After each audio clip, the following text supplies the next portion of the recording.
Visakha RK beach Kalimata ఆలయం వద్ద విషాద ఘటన చోటు చేసుకుంది. తాటిచెట్లపాలెం నివాసి మణిదీప్ తన స్నేహితుడు నిఖిల్తో కలిసి బీచ్కు వెళ్లి స్నానం చేస్తుండగా అకస్మాత్తుగా అలల్లో కొట్టుకుపోయాడు.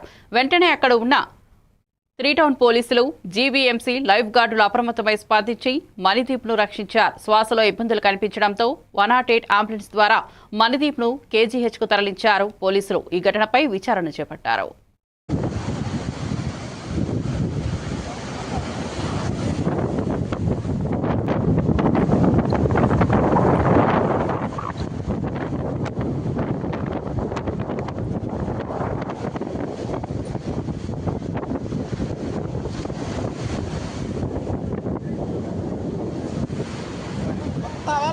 వాడు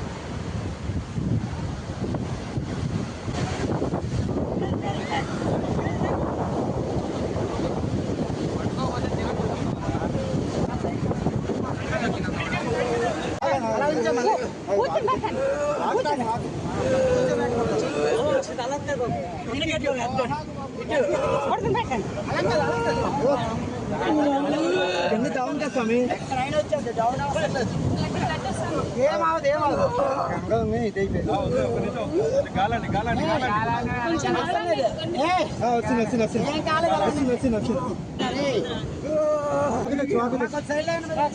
సైడ్